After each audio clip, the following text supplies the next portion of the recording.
Welcome back. We are here with Dr. Todd O, and we're just having so much fun talking about stem cells. Before we get started, please, if you have any questions or concerns, or just what you've learned, post it. You can take a picture of yourself and post it. You can also go to brainwarriorswaypodcast.com. You can leave us a review or questions, and we will enter you into a drawing for one of our books, either the Brain Warriors Way cookbook or Daniel's book, The End of Mental Illness. We just love hearing from you. But I'm just really enjoying this. And we've talked in our last episode about some of the practical applications. And off air, Dr. Todd, we were talking about some of the anti-aging implications. Now, for me, I also would love, from a health perspective, as someone who had 10 medical surgeries, I'm thinking going down the checklist, I could do it for this and this and this and this. But I'm at that age. I'm 51, and I've every day look in the mirror and I'm like, I should probably get my eyes done, or I should get a facelift. But I don't really want to. I'm afraid to, because I see some of the botched jobs, or I also worry about anesthesia, like all of those things. There's many things that can go wrong. And we were talking about the anti-aging implications of this. So tell us about that. And then afterwards, I'd love to hear about some of the risks as well. Sure. So our biggest forte, I'd say, is general anti-aging. And when we do that protocol, when we inject the cells IV, they do go everywhere from the body through head to toe. However, we focus the cells on the parts of the body that are slower to regenerate. So we focus on the brain and spinal cord, as well as the endocrine system. So we send cells then to the pineal, pituitary, thyroid, thymus, and adrenals, plus or minus gonads. Now, what's really interesting is that the V cells have been proven and are the only type of stem cell that would be safely used to be able to become new eggs and sperm. Wow. So if a woman is, say, near menopause or just crossed over, at least in theory, these cells could repopulate the ovary and turn that back. Wow.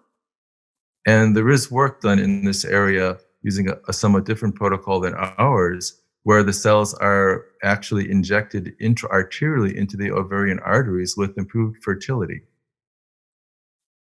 So the overall anti-aging potency is pretty great.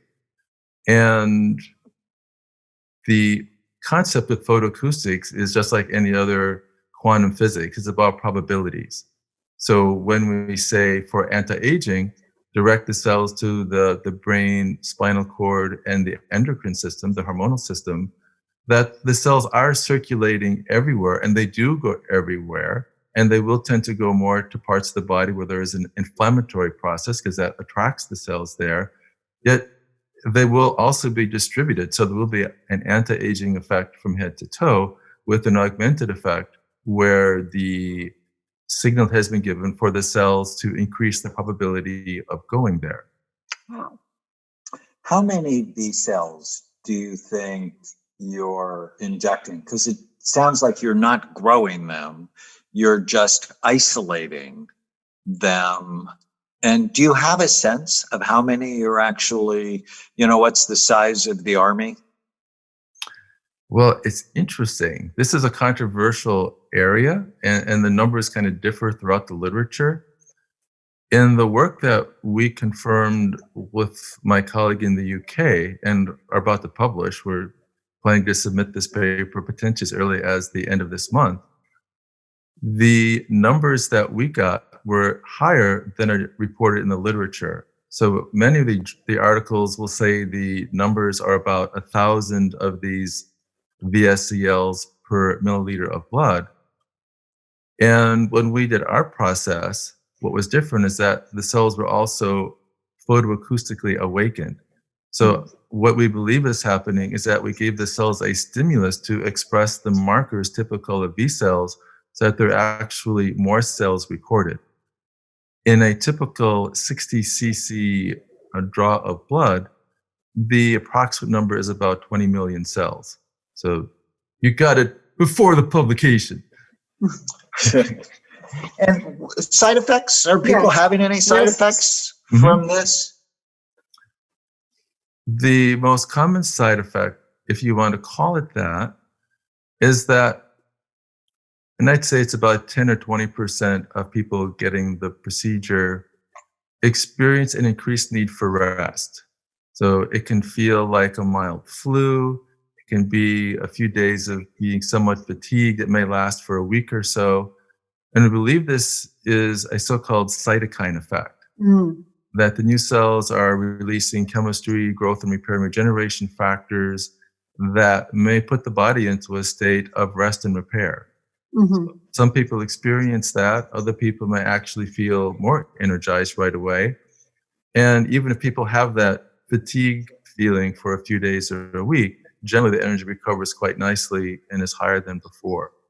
And other than that, we don't tend to see what you would call an adverse effect. I mean, So obviously they're not going to reject it, right. because it's their own cells. It's theirs, right? Right. And what does it typically cost? Or what's the range? I mean, I'm sure it depends on Right. How much each you do person and so on. Right. But just to give people a sense, And is it one treatment, or do you need multiple treatments? Like, what's the protocol. Yeah. Well, it's a lot of questions. Welcome to the Brain Warriors Way. So the full price for those with lots of resources would be $10,000 for a treatment.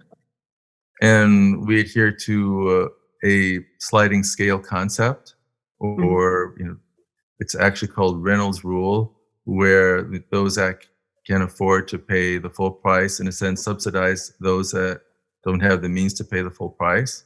So often we reduce it to $7,500, even less than that, depending on the circumstances. Some cases we do procedures at no charge because there are circumstances for that person and we can assist them and we have the ability to do so. So it ranges. That's sort of a typical fee, and that allows us to keep doing what we're doing, not only technically providing the procedures, but also continuing with the research and the IP stuff that goes with it, et cetera. And we do have 2 granted U.S. patents.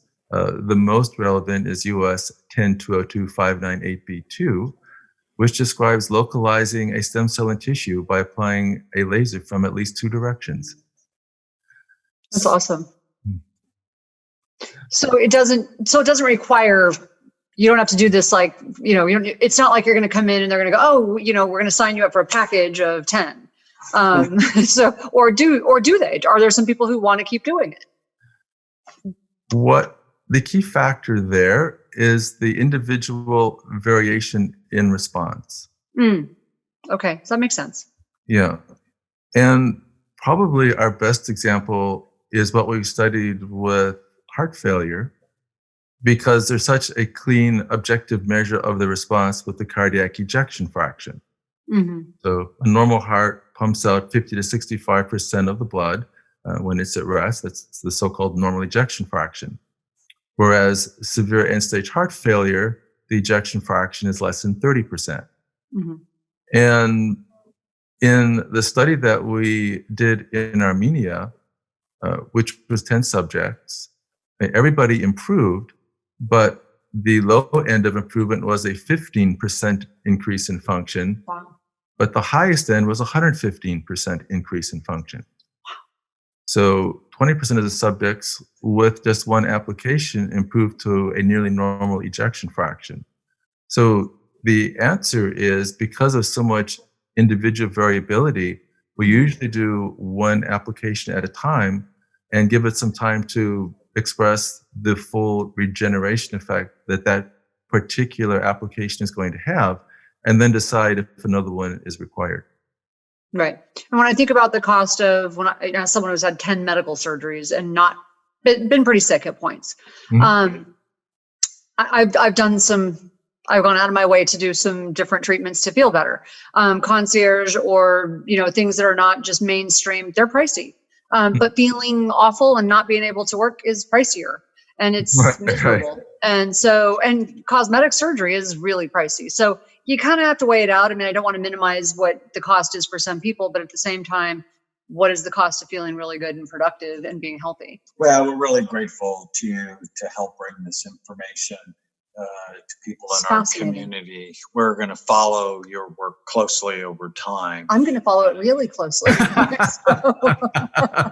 All right. Well, I think she's going to call your office and make an appointment to learn more about Dr. Todd Ovakaitys. You can go to drtoddo.com.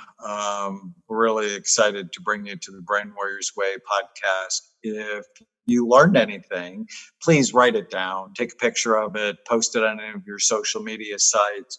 Go to brainwarriorswaypodcast.com, leave us a comment, question, or review. We'll enter you into a raffle to win one of our books, the Brain Warriors Way cookbook, or my new book, The End of Mental Illness. Thanks, Dr. Todd, so much. My pleasure. Thank you. If you're enjoying the Brain Warriors Way podcast, please don't forget to subscribe so you'll always know when there's a new episode. And while you're at it, feel free to give us a review or 5-star rating, as that helps others find the podcast. If you're considering coming to Amen Clinics or trying some of the brain healthy supplements from BrainMD, you can use the code podcast10 to get a 10% discount on a full evaluation at amenclinics.com or a 10% discount on all supplements at brainmdhealth.com. For more information, give us a call at 855-978-1363.